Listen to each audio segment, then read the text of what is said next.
പ്രിയപ്പെട്ട ഇടതുപക്ഷം ഹൃദയപക്ഷം എന്ന വാട്സപ്പ് കൂട്ടായ്മയിലെ സഖാക്കളെ, സുഹൃത്തുക്കളെ, കമ്മ്യൂണിസ്റ്റുകാർക്ക് മതത്തോടും മതസംഘടനകളോടുമുള്ള സമകാലീന നിലപാടുകൾ എന്നതാണ് ഈ സെമിനാറിൻ്റെ വിഷയം.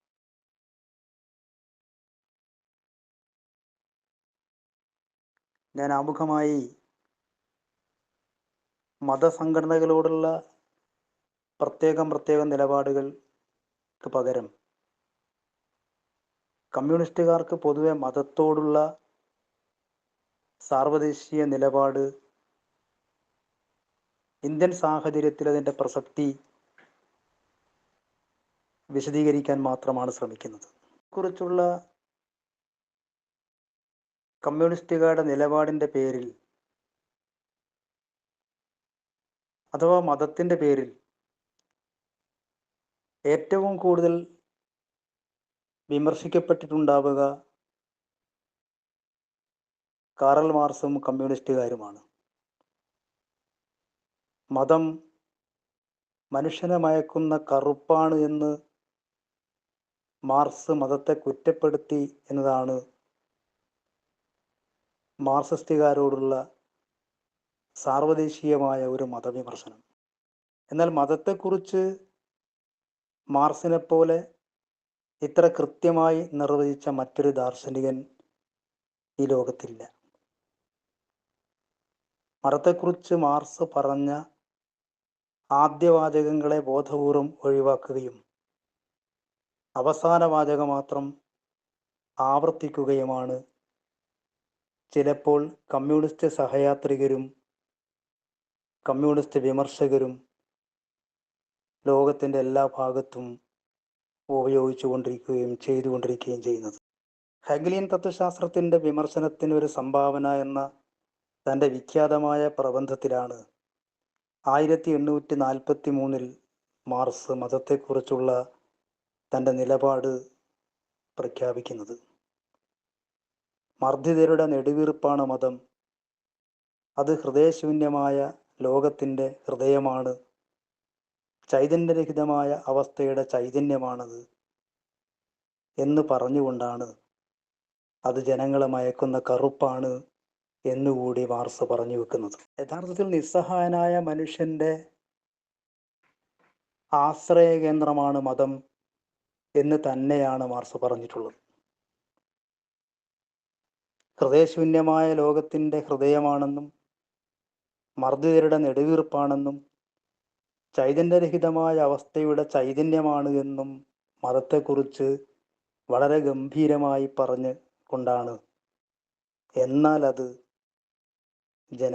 ജനസഞ്ചയത്തെ മയക്കുന്ന മയക്കുമരുന്നാണ് അല്ലെങ്കിൽ കറുപ്പാണ് എന്ന് മാർക്സ് പറയാൻ ശ്രമിച്ചത്. ഇതിനൊരു കാരണം മതം ഒരർത്ഥത്തിൽ മനുഷ്യനെ നവീകരിക്കുന്നതിന് വേണ്ടിയുള്ള മനുഷ്യ സമുദായത്തിൻ്റെ പ്രാകൃതമായ ചിന്തകളിൽ നിന്ന് ഉത്ഭവിച്ചിട്ടുള്ളൊരാശയമാണ്.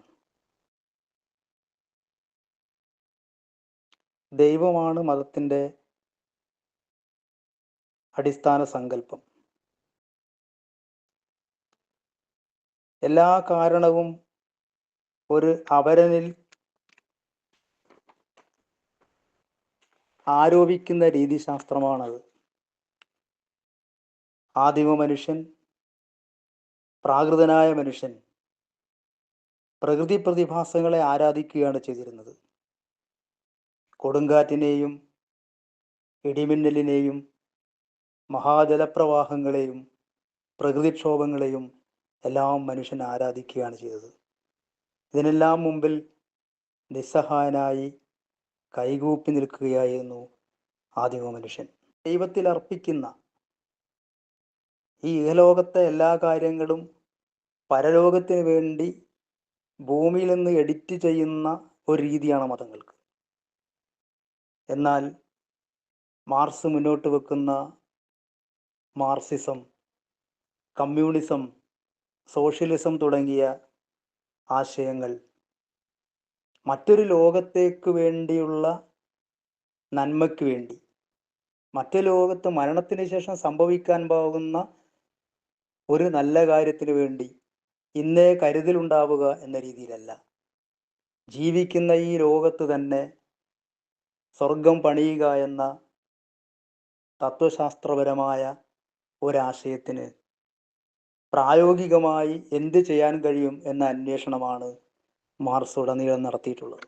അതുകൊണ്ട് മാർക്സ് കണ്ടെത്തിയത് ഈ ലോകത്തിലുള്ള എല്ലാ ഉച്ചനീചത്വങ്ങൾക്കും, ദാരിദ്ര്യത്തിനും, മനുഷ്യന്റെ വേദനകൾക്കും, യുദ്ധങ്ങൾക്കും, അഭയാർത്ഥി പ്രവാഹങ്ങൾക്കും എല്ലാം കാരണം, ചൂഷണത്തിനുള്ള കാരണം ഒരു വിഭാഗത്തെ മറ്റൊരു വിഭാഗം ചൂഷണം ചെയ്യുന്നതുകൊണ്ടാണ്. മുതലാളി തൊഴിലാളിയുടെ അധ്വാനം കവർന്നെടുക്കുകയും അവനെ ചൂഷണം ചെയ്യുന്നതും കൊണ്ടാണ്, അതാണ് ലോകത്തിലെ എല്ലാ പ്രശ്നങ്ങൾക്കും കാരണം എന്നാണ് മാർക്സ് കണ്ടെത്തുന്നത്. ഇതെല്ലാം ദൈവം പരിഹരിച്ചോളുമെന്നും അതുകൊണ്ട് നമുക്ക് ദൈവത്തിന് മുമ്പിൽ നിന്ന് പ്രാർത്ഥിക്കാം എന്നുമാണ് പറയുന്നത്.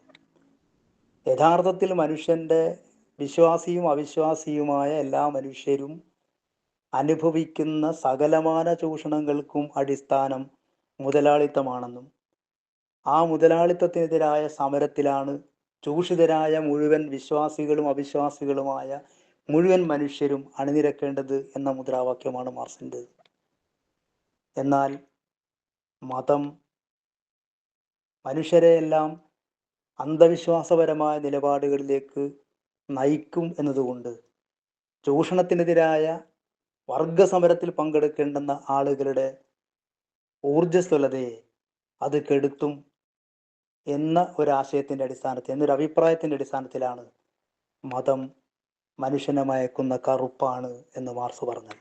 എന്നാൽ ഈ മതവിശ്വാസത്തെ കമ്മ്യൂണിസ്റ്റുകാർ ഒരിക്കലും എതിർക്കുന്നില്ല. മതമുണ്ടായ സാഹചര്യം എന്താണോ അതില്ലാതാവുന്നത് വരെ മതം നിലനിൽക്കും എന്ന് വിശ്വസിക്കുന്നവരാണ് കമ്മ്യൂണിസ്റ്റുകാർ. മതം നിലനിൽക്കുന്ന, മതത്തെ സൃഷ്ടിച്ച സാമൂഹ്യ സാഹചര്യം, അതിൻ്റെ വസ്തുനിഷ്ഠമായ സാഹചര്യം ഇല്ലാതാകുന്ന ഒരു ലോകത്ത് മാത്രമേ മതം പൂർണ്ണമായും ഇല്ലാതാകൂ. അത്രമേൽ പ്രകൃതിയിൽ നിന്ന് സ്വതന്ത്രനാകുന്ന ഒരു മനുഷ്യൻ, അത്രമേൽ ആശയപരമായി ചിന്താപരമായി സ്വതന്ത്രനാകുന്ന ഒരു മനുഷ്യൻ, അയാൾ മതവിശ്വാസിയാകാനിടയില്ല, അയാൾ ദൈവവിശ്വാസിയാകാനിടയില്ല. കാരണം ഈ ലോകത്തിലെ ഓരോ പ്രശ്നങ്ങളെയും നിരന്തരം നിർദ്ധാരണം ചെയ്ത് അന്വേഷിച്ച് പുതിയത് കണ്ടെത്തി മുന്നോട്ട് പോകുന്ന, പുതിയതിൽ നിന്ന് പുതിയതിലേക്ക് സഞ്ചരിക്കുന്ന ഒരു രീതിയാണ് ശാസ്ത്രത്തിൻ്റെത്, മനുഷ്യൻ്റേത്. ആ നിലയിൽ ഇന്നലെ വരെ മനുഷ്യന് കണ്ടെത്താൻ കഴിയാതിരുന്ന എല്ലാ നിഗൂഢതകൾക്കും ഉത്തരം കണ്ടെത്തിക്കൊണ്ടാണ് മനുഷ്യൻ ഇന്ന് വരെ മുന്നോട്ട് പോയിട്ടുള്ളത്. അതുകൊണ്ടാണ് ഇന്ന് പ്രകൃതി ദുരന്തങ്ങൾ ഉണ്ടാകുമ്പോൾ അതിനെ പ്രതിരോധിക്കാൻ ആവശ്യമായ മറ്റ് ഭൗതിക സന്നാഹങ്ങൾക്ക് വേണ്ടി മനുഷ്യൻ അന്വേഷണം നടത്തുന്നത്, പ്രവർത്തിക്കുന്നത്. ഇന്ന് ഇടിമിന്നലിനെ മനുഷ്യൻ ആരാധിക്കുന്നില്ല, ഇന്ന് പ്രകൃതിക്ഷോഭത്തെ മനുഷ്യൻ ആരാധിക്കുന്നില്ല, ഇന്ന് മറ്റ് അത്തരത്തിലുള്ള സംഗതികളെയൊന്നും, പ്രതിഭാസങ്ങളെയൊന്നും മനുഷ്യൻ ആരാധിക്കുന്നില്ല. പകരം അതിനെയൊക്കെ അതിജീവിക്കാൻ മനുഷ്യൻ സ്വന്തം ചരിത്രത്തിൻ്റെ യാത്രയിലൂടെ അതിനുള്ള എല്ലാ ഉപകരണങ്ങളും എല്ലാ ടൂൾസും മനുഷ്യൻ കണ്ടെത്തി കഴിഞ്ഞിട്ടുണ്ട്. എന്നാൽ ഇന്നും പരിഹരിക്കപ്പെടാത്ത ഒരുപാട് പ്രശ്നങ്ങളുണ്ട്. ആ പ്രശ്നങ്ങൾക്കെല്ലാം പരിഹാരം ദൈവമാണോ മതമാണോ എന്നല്ല മാർക്സ് പറയുന്നത്. അതിനൊക്കെ ചരിത്രപരവും വൈരുദ്ധ്യാത്മകവും ആയ കാരണങ്ങളുണ്ട് എന്ന് മാർക്സ് കണ്ടെത്തുകയാണ്. അത്തരം ഒരു സമരത്തിൽ, പ്രത്യേകിച്ച് വർഗ സമരത്തിൽ പങ്കെടുക്കേണ്ടുന്ന ആളുകളെ കൂടി ഇത്തരം വിശ്വാസങ്ങളുടെ പിറകിൽ കൊണ്ടുപോയി നിർത്തുമ്പോൾ അത് വർഗസമരത്തെ ദുർബലപ്പെടുത്തും. അത് യഥാർത്ഥ സമരത്തെ, ചൂഷകനെതിരായ സമരത്തെ ദുർബലപ്പെടുത്തുകയാണ് ചെയ്യുക എന്ന കാഴ്ചപ്പാടിൻ്റെയും നിരീക്ഷണത്തിൻ്റെയും അടിസ്ഥാനത്തിലാണ് അന്തിമ വിശകലനത്തിൽ മതം മനുഷ്യനെ നിസ്സഹായനാക്കുന്ന, മയക്കിക്കിടത്തുന്ന ഒരു മയക്കുമരുന്നാണ്, കറുപ്പാണ് എന്ന് മാർക്സ് പറഞ്ഞത്. ഇവർക്ക് മതവിശ്വാസത്തോടും മതസംഘടനകളോടുമുള്ള നിലപാട് വളരെ സുചിന്തിതവും വിഖ്യാതവുമാണ്. കമ്മ്യൂണിസ്റ്റുകാരന യഥാർത്ഥ മാർക്സിസ്റ്റായ ഒരാൾ മതത്തിൽ വിശ്വസിക്കുന്നില്ലെങ്കിലും മതവിശ്വാസികളോട് അയിത്തം പുലർത്തുന്ന രീതി അവർക്കില്ല. നേരത്തെ ഇവിടെ സ്വാഗത പ്രസംഗത്തിൽ സൂചിപ്പിച്ചതുപോലെ അവിശ്വാസികളോടും വിശ്വാസികളോടുമെല്ലാം ആ നിലയിലുള്ള നിലപാടാണ് കമ്മ്യൂണിസ്റ്റുകാർക്കുള്ളത്. എന്നാൽ വിശ്വാസികളെയും അവിശ്വാസികളെയും വർഗസമരത്തിൽ അണിനിരത്തുക എന്ന പൊതുവായ സമരത്തിൽ അണിനിരത്തുക, വിശ്വാസിയും അവിശ്വാസിയും അനുഭവിക്കുന്ന ചൂഷണം, അതിൻ്റെ തോത് വിശ്വാസിക്ക് ഒരു പ്രത്യേക പെർസെൻറ്റേജും അവിശ്വാസിക്ക് ഒരു പ്രത്യേക പെർസെൻറ്റേജും എന്ന നിലയല്ല. ഈ സമൂഹത്തിൽ ജീവിക്കുന്ന മുഴുവൻ ആളുകളും അനുഭവിക്കുന്ന ചൂഷണത്തിൻ്റെ തോത് തുല്യമായതുകൊണ്ട് ചൂഷകനെതിരായ സമരത്തിൽ ചൂഷിതരായിട്ടുള്ള വിശ്വാസികളെയും അവിശ്വാസികളെയും ഒരേ തലത്തിൽ അണിനിരത്തുക എന്ന നിലപാടാണ്. അതുകൊണ്ട് നിങ്ങൾ വിശ്വാസിയാണ്, അതുകൊണ്ട് വർഗസമരത്തിൽ നിങ്ങൾക്ക് പങ്കില്ല, അവിശ്വാസികൾക്ക് മാത്രമേ വർഗസമരത്തിൽ പങ്കെടുക്കാൻ കഴിയൂ എന്ന വരട്ട് തത്വവാദം മാർക്സിസ്റ്റുകാർ പൊതുവെ മുന്നോട്ട് വെക്കുന്നില്ല. ഇന്ത്യയുടെ പ്രത്യേക സാഹചര്യത്തിൽ ലോകത്തിൻ്റെ പല ഭാഗത്തു നിന്നും വ്യത്യസ്തമായി ഇന്ത്യയുടെ പരമ്പരാഗതവും പ്രാകൃതവുമായ ഗോത്ര സവിശേഷതകളെ ഉപയോഗപ്പെടുത്തി ആ ഗോത്രപരമായ പിന്നോക്കാവസ്ഥയുടെ ഭാഗമായി ഇന്ത്യൻ ജനതയിൽ അന്തർലീനമായിട്ടുള്ള മതപരവും അന്ധവിശ്വാസപരവുമായ പിന്നോക്കാവസ്ഥയെ വളരെ സമഗ്രമായി ചൂഷണം ചെയ്തുകൊണ്ടാണ് ഇന്ത്യയിലെ മതജാതി സംഘടനകൾ മുന്നോട്ട് പോയിക്കൊണ്ടിരിക്കുന്നത്. ഇന്ത്യ ഇന്ന് അനുഭവിക്കുന്ന ഏറ്റവും പ്രധാനപ്പെട്ട ഒരു പ്രതിസന്ധി മതസംഘടനകൾ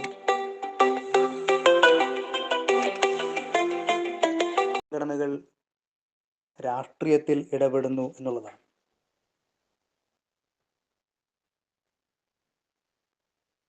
ഇന്ത്യയുടെ രാഷ്ട്രീയ വർത്തമാനത്തിൽ തീർച്ചയായും മാർക്സിന്റെ വാക്കുകൾ അന്വർത്ഥമാണ്.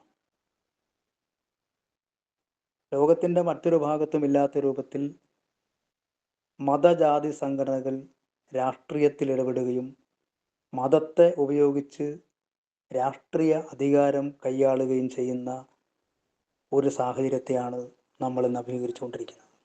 പക്ഷേ മതത്തെ ഇങ്ങനെ രാഷ്ട്രീയമായി ഉപയോഗിക്കാനുള്ള ഒരു മതപരമായ സാഹചര്യം ഇന്ത്യയിൽ ഒരുക്കിയെടുക്കുന്നതിന് ബ്രിട്ടീഷുകാരുടെ കാലത്ത് മുതൽ ആരംഭിച്ച ഇന്ത്യയുടെ ചരിത്ര രചനാ പശ്ചാത്തലം തന്നെ ഒരു കാരണമാണ്. ഇന്ത്യൻ നാഷണൽ കോൺഗ്രസിൻ്റെ രൂപീകരണമായാലും ഇന്ത്യൻ ദേശീയ പ്രസ്ഥാനം പോലും ഒരു പരിധിവരെ മതപരമായ ഇഷ്ടാനിഷ്ടങ്ങളെ സ്വാധീനിക്കുന്നതായി നമുക്ക് കാണാം. ഗാന്ധിജി തന്നെ ഗാന്ധിയുടെ രാമരാജ്യ സങ്കല്പവും അദ്ദേഹത്തിൻ്റെ ഞാൻ ഇപ്പോഴും ഒരു സനാതന ഹിന്ദുവാണ് എന്ന അഭിമാനകരമായ പ്രഖ്യാപനങ്ങളും എല്ലാം ഈ ഭൂരിപക്ഷ മതത്തെ പലപ്പോഴും പ്രീണിപ്പിക്കുന്നതിനുള്ള നിലപാടുകളുടെ സൂചനയായി നമുക്ക് കാണാം. അതിനപ്പുറത്ത് ഇന്ത്യയുടെ ചരിത്രരചന നടത്തിയ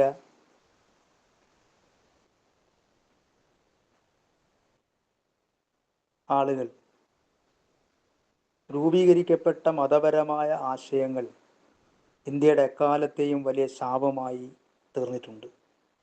ഇന്ത്യൻ സമൂഹത്തിൻ്റെ പ്രാകൃത ഗോത്രപരിമിതികളെ, മുതലാളിത്തപൂർവ്വ അവശിഷ്ടങ്ങളെ, നാടുവാഴിത്ത കാലത്തെ അവശിഷ്ടങ്ങളെ, ജാതി മതം മുതലായ അന്ധവിശ്വാസങ്ങൾ മുതലായ പ്രാകൃതത്വത്തെ ചൂഷണം ചെയ്തുകൊണ്ടാണ് ബ്രിട്ടീഷുകാർ ഇന്ത്യയുടെ ചരിത്രരചന നടത്തിയത് എന്ന് നമുക്ക് കാണാൻ കഴിയും. BC 1000 മുതൽ AD 1200 വരെ ഹിന്ദു കാലഘട്ടം എന്ന് വിളിക്കാമെന്നാണ് പൊതുവെ കരുതുന്നത്. രാജവംശങ്ങളുടെ ചരിത്രം മാത്രം എടുത്താൽ ഈ കാലഘട്ടത്തെ ഹിന്ദു കാലം എന്ന് വിളിക്കാൻ കഴിയില്ല. കാരണം ഇതിനിടയിൽ മൗര്യന്മാർ, ഇന്തോ ഗ്രീക്കുകാർ, ശാകന്മാർ, കുശാനന്മാർ എന്നിങ്ങനെ ഒട്ടേറെ രാജവംശങ്ങൾ ഭരണം നടത്തിയതായി കാണാം. ഇസ്ലാമിൻ്റെ പ്രവേശനത്തിന് മുൻപ് ഇന്ത്യയുമായി ബന്ധപ്പെട്ട ഒരു രേഖയിലും ഹിന്ദു എന്ന പദപ്രയോഗം പോലുമില്ല. ഹിന്ദിൽ അഥവാ ഇന്ത്യയിൽ താമസിക്കുന്ന ജനങ്ങളെ സൂചിപ്പിക്കാൻ ഉപയോഗിച്ച ഒരു പദം മാത്രമാണ് ഹിന്ദു എന്ന വാക്ക്. ആദ്യമായി അറബികളും പിന്നീട് മറ്റുള്ളവരും ആ പദം ഉപയോഗിക്കാൻ തുടങ്ങിയെന്നാണ് ചരിത്രം. ഇന്ത്യൻ ദേശീയതയുടെ സാംസ്കാരിക ആധാരമായി തീർന്നത് നിർഭാഗ്യവശാൽ ബ്രാഹ്മണ്യത്തിൻ്റെ ഹൈന്ദവ യുക്തിയാണ്. എന്താണ് ഇന്ത്യ എന്ന ചോദ്യത്തിന് ഇന്ത്യ ബുദ്ധനാണ് എന്ന ഉത്തരമുണ്ടായില്ല. ഇന്ത്യ വേദങ്ങളാണ് എന്ന ഒറ്റ ഉത്തരമാണ് ഉണ്ടായത്. ഇന്ത്യ കാമസൂത്രത്തിൻ്റെ നാടാണെന്നോ അർത്ഥശാസ്ത്രത്തിൻ്റെ നാടാണെന്നോ ആയുർവേദത്തിൻ്റെ നാടാണെന്നോ ഉത്തരമുണ്ടായില്ല. ഇന്ത്യ ആത്മീയതയുടെ നാടാണെന്ന് ഇന്ത്യക്കാരെ ആദ്യം പഠിപ്പിച്ചത് ഇന്ത്യക്കാരല്ല, ബ്രിട്ടീഷുകാരാണ്, മാക്സ് മുള്ളറാണ്. അധിനിവേശത്തിൻ്റെ അടിമകളായി ജീവിക്കാൻ വിധിക്കപ്പെട്ടപ്പോൾ ഇന്ത്യൻ മധ്യവർഗം തങ്ങൾ എവിടെയെന്ന ചോദ്യത്തിൻ്റെ ഉത്തരമായി കണ്ടെത്തിയതാണ് വിശുദ്ധമായ ആത്മീയ പാരമ്പര്യം. ആത്മീയത യൂറോപ്പിലില്ല. യൂറോപ്പിനാൽ കളങ്കപ്പെടാത്ത ഒരു വിശുദ്ധ ഭൂതകാലം തങ്ങൾക്കുണ്ടെന്ന് 19-ാം നൂറ്റാണ്ടിലെ ഇന്ത്യൻ മധ്യവർഗം വിശ്വസിച്ചിരുന്നു. അതിനാൽ ആത്മീയതയെ തങ്ങളുടെ പാരമ്പര്യമായി വാഴ്ത്തിപ്പോരുകയും ചെയ്തു. ഇന്ത്യാ ചരിത്രം ഇന്ത്യക്കാരെ പഠിപ്പിച്ച രണ്ട് ചരിത്രകാരന്മാർ, ഒന്ന് ജെയിംസ് മില്ലും മറ്റൊന്ന് മാക്സ് മുള്ളറുമാണ്. അവർ ഇന്ത്യക്കാരെയല്ല. അവർ ഒരിക്കൽ പോലും ഇന്ത്യയിൽ വന്നിട്ടില്ല. ഒരു ഇന്ത്യൻ ഭാഷയും അവർക്കറിയില്ല. 1818 ഹിസ്റ്ററി ഓഫ് ബ്രിട്ടീഷ് ഇന്ത്യ എന്ന പുസ്തകം എഴുതി 100 വർഷമായി നാം ആ പുസ്തകം പഠിക്കുകയും പഠിപ്പിക്കുകയുമാണ്. 1818 ജെയിംസ് മിൽ പറഞ്ഞത് 12-ാം നൂറ്റാണ്ട് വരെ ഹൈന്ദവ ഇന്ത്യയും 13 മുതൽ 17 വരെ മുസ്ലിം ഇന്ത്യയും 18 മുതൽ ബ്രിട്ടീഷ് ഇന്ത്യയുമാണെന്നാണ്. അങ്ങനെ നമ്മുടെ പ്രാചീന ഇന്ത്യ ഹൈന്ദവ ഇന്ത്യയുമായി മാറി. ആദ്യകാലത്തെ ഇന്ത്യാ ചരിത്രത്തിലെ വീരനായകന്മാരായ അജാതശത്രു, ചന്ദ്രഗുപ്ത മൗര്യൻ, കനിഷ്കൻ, സമുദ്രഗുപ്തൻ, ഹർഷൻ, പുലികേശി രണ്ടാമൻ, മഹേന്ദ്രവർമ്മവല്ലഭൻ, രാജേന്ദ്ര ചോളൻ എന്നിവർ രാജ്യം വെട്ടിപ്പിടിച്ച ജേതാക്കൾ എന്ന നിലയിൽ വാഴ്ത്തപ്പെടുമ്പോൾ ഇവരൊന്നും അക്രമികളല്ല. ചരിത്രത്തിൽ മുഹമ്മദ് ഗസ്നിയെ മാത്രം ക്ഷേത്രധ്വംസകനും വിഗ്രഹഭഞ്ജകനുമായി ചിത്രീകരിച്ചു. എന്നാൽ 11-ാം നൂറ്റാണ്ടിൽ കാശ്മീർ ഭരിച്ച ഹർഷൻ ക്ഷേത്രധ്വംസനം ഒരു സംഘടിത കൃത്യമായി കണക്കാക്കിയിരുന്നു. അതിനായി ദേവൽപത നായകൻ എന്ന ഒരു ഉദ്യോഗസ്ഥനെ പ്രത്യേകം നിയോഗിച്ചിരുന്നു. കൽഹണൻ തൻ്റെ രാജതരംഗിണി എന്ന കൃതിയിൽ വിശദീകരിക്കുന്നുണ്ട്. AD 1-ാം സഹസ്രാബ്ദത്തിൻ്റെ മധ്യത്തിൽ ഉത്തരേന്ത്യ ഭരിച്ചിരുന്ന മിഹിങ്കുല, ശശാങ്ക രാജവംശങ്ങൾ ബുദ്ധവിഹാരങ്ങൾ നശിപ്പിക്കുന്നതിലും ബുദ്ധസന്യാസിമാരെ കൊന്നൊടുക്കുന്നതിലും കുപ്രസിദ്ധി ആർജിച്ചവരാണ്. കർണാടകത്തിൽ 2-ാം സഹസ്രാബ്ദത്തിൻ്റെ 2-ാം പകുതി മുതൽ 16-ാം നൂറ്റാണ്ട് വരെ വൻതോതിൽ ജൈനക്ഷേത്രങ്ങളും വിഗ്രഹങ്ങളും നശിപ്പിക്കപ്പെട്ടിട്ടുണ്ട്. ഹിന്ദു എന്ന് പിൽക്കാലത്ത് നാമകരണം ചെയ്ത മതത്തിൽ തന്നെ ശൈവരും ശാക്തേയരും വൈഷ്ണവരും ഉണ്ടായിരുന്നു. അദ്വൈതത്തിന് പോലും വിശിഷ്ടാദ്വൈതം എന്ന ശാഖയുണ്ടായി. ബുദ്ധമതം മഹായാനവും ഹീനയാനവുമായി പിരിഞ്ഞു. ജൈനമതത്തിൽ ദിഗംബരനും ശ്വേതംബരനും ഉണ്ടായി. ഇസ്ലാം മതം, ക്രിസ്തുമതം ഇവയിലും അനേകം വിഭാഗങ്ങളുണ്ടായി. ഒന്ന് പലതാക്കുന്ന ഈ ബഹുലതയെ അല്ലെങ്കിൽ പലമയെ ശാപമായി കാണുന്നവരുണ്ട്. എല്ലാതരം മതവിശ്വാസികളിൽ നിന്നും അവിശ്വാസികളിൽ നിന്നും ഒരേപോലെ പോരാളികളും രക്തസാക്ഷികളും ഉണ്ടായി. നമ്മുടെ ഭാഷ, ജീവിത രീതി എല്ലാം മിശ്രിതങ്ങളാണ്. മലയാള ഭാഷ തന്നെ ഉദാഹരണം. ഈ കലർപ്പ് നമ്മുടെ സംസ്കാരത്തെ കൂടുതൽ സമ്പന്നമാക്കിയിട്ടേയുള്ളൂ. ഇന്ത്യയുടെ വാസ്തുശില്പം, ചിത്രകല, സംഗീതം, നൃത്തം, സാഹിത്യം ഇവയെല്ലാം ശുദ്ധിവാദങ്ങൾക്കെതിരാണ്. ഓരോ ചരിത്രഘട്ടവും അതിൻ്റെ മുദ്രകൾ നമ്മുടെ ജീവിതത്തിൽ ബാക്കി വയ്ക്കുന്നുണ്ട്. അതിനെ തുടച്ചു നീക്കൽ അസംബന്ധമാണ്. അജന്തയും എല്ലോറയും ഖജുരാഹോവും കോണാർക്കും താജ്മഹലും ഹുമയൂണിൻ്റെ ശ്മശാനവും അക്ബറുടെ കൊട്ടാരവും ഗോവയിലെ പഴയ പള്ളിയും കോണാട്ട് പ്ലേസും ഗേറ്റ് വേ ഓഫ് ഇന്ത്യയും നമ്മുടെ ടൂറിസ്റ്റ് ഭൂപടത്തിൽ ഒരുപോലെ വന്നു നിറയുന്നു. ഇന്ത്യയുടെ മതസൗഹാർദ്ദത്തിൻ്റെ അനേകം മാതൃകകൾ എല്ലാ വിദ്വേഷ പ്രചാരണങ്ങൾക്കും അപ്പുറത്ത് അതിജീവിച്ചു നിൽക്കുന്നു. സൈദിനക്കി ഈ ഉദ്ഗ്രഥനങ്ങളുടെ അനേകം ഇന്ത്യൻ ഉദാഹരണങ്ങൾ വരച്ചു വെക്കുന്നുണ്ട്. പുടി ഗ്രാമം സ്ഥാപിച്ചത് ഇബ്രാഹിം കുത്തബ് ഷാ ആയിരുന്നു.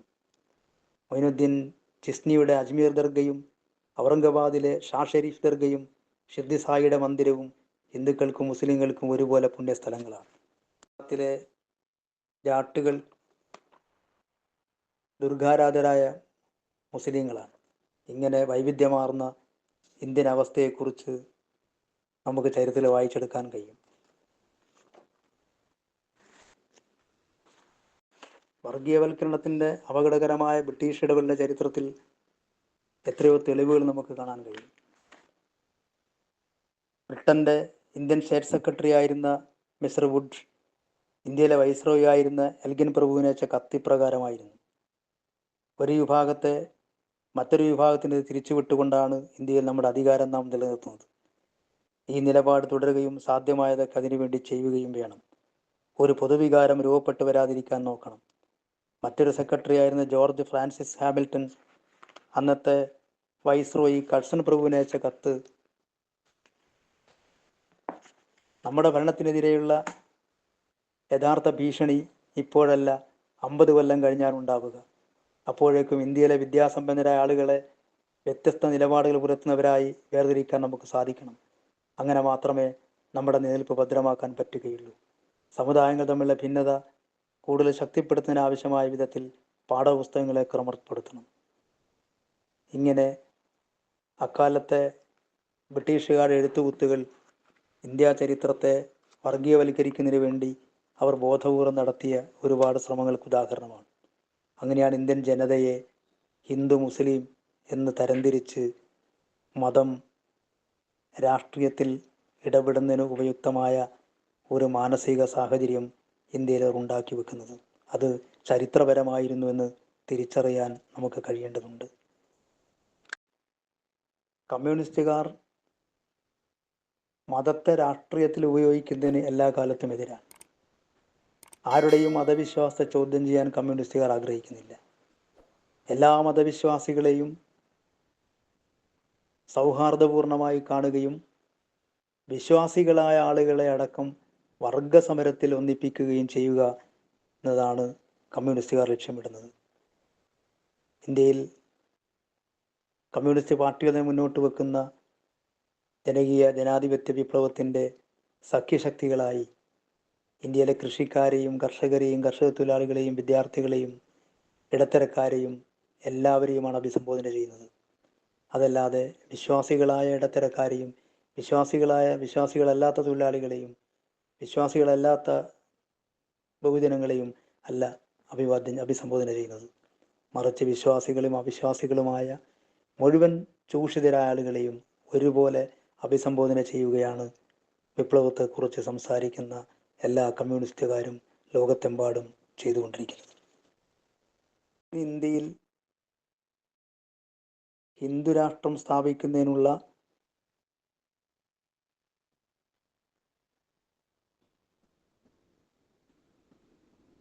രാഷ്ട്രീയ നിലപാട് മുന്നോട്ട് വെക്കുന്ന RSSന് നിർണായക സ്വാധീനമുള്ള BJP ഇന്ത്യ ഭരിക്കുകയാണ്.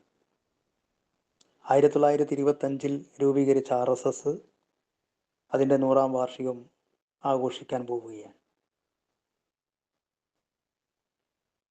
ഇക്കഴിഞ്ഞ ലോക്സഭാ തെരഞ്ഞെടുപ്പിൻ്റെ പശ്ചാത്തലത്തിൽ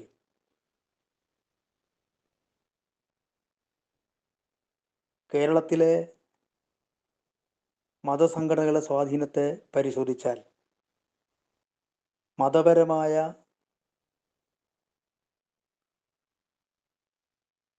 രാഷ്ട്രീയ ഇടപെടലുകൾ വലതുപക്ഷ രാഷ്ട്രീയ പാർട്ടികൾ തെരഞ്ഞെടുപ്പിൻ്റെ ഭാഗമായി നടത്തിയിട്ടുണ്ടെന്ന് നമുക്ക് കാണാം. പക്ഷ തണിനിരന്ന ആളുകളെ പോലും സ്വാധീനിക്കാൻ കഴിയുന്ന ചില രാഷ്ട്രീയ ഇടപെടലുകൾ ഉണ്ടായിട്ടുണ്ട്. അതിലേറ്റവും പ്രധാനപ്പെട്ട ഒരു വലതുപക്ഷ മുദ്രാവാക്യം കമ്മ്യൂണിസ്റ്റുകാർ, ഇടതുപക്ഷക്കാർ ന്യൂനപക്ഷങ്ങളെ പ്രീണിപ്പിക്കുകയാണ് എന്നുള്ളതാണ്. ന്യൂനപക്ഷ പ്രീണനം കമ്മ്യൂണിസ്റ്റുകാർ നടത്തുന്നു എന്ന ആരോപണത്തിന് വലിയ പ്രാധാന്യം ഈ തെരഞ്ഞെടുപ്പിലുണ്ടായിരുന്നു. അതൊരു പരിധിവരെ അത്യാവശ്യം ആളുകളെ സ്വാധീനിക്കുകയും ചെയ്തിട്ടുണ്ട്. യഥാർത്ഥത്തിൽ ന്യൂനപക്ഷങ്ങളെ പ്രീണിപ്പിക്കുക എന്ന നിലപാട് കമ്മ്യൂണിസ്റ്റുകാർ ഒരിക്കലും എടുക്കാറില്ല. മറിച്ച് ന്യൂനപക്ഷത്തെ സംരക്ഷിക്കുകയാണ്. ഒരു ബഹുമത രാജ്യത്ത് വിവിധ മതക്കാർ ജീവിക്കുന്ന ഒരു ജനാധിപത്യ സംവിധാനത്തിനകത്ത് ഒരു മതനിരപേക്ഷ ഭരണഘടന നിലനിൽക്കുന്ന രാജ്യത്ത് എല്ലാ മതങ്ങൾക്കും അവരുടെ അഭിപ്രായങ്ങൾ പറയാനും നിലനിൽക്കാനും ഉള്ള സ്വാതന്ത്ര്യമുണ്ട്, രാഷ്ട്രീയ പാർട്ടികൾക്കുള്ളതുപോലെ. എന്നാൽ ഒരു ഭൂരിപക്ഷ മതം ന്യൂനപക്ഷങ്ങളെ വേട്ടയാടുന്ന ഒരു സാഹചര്യം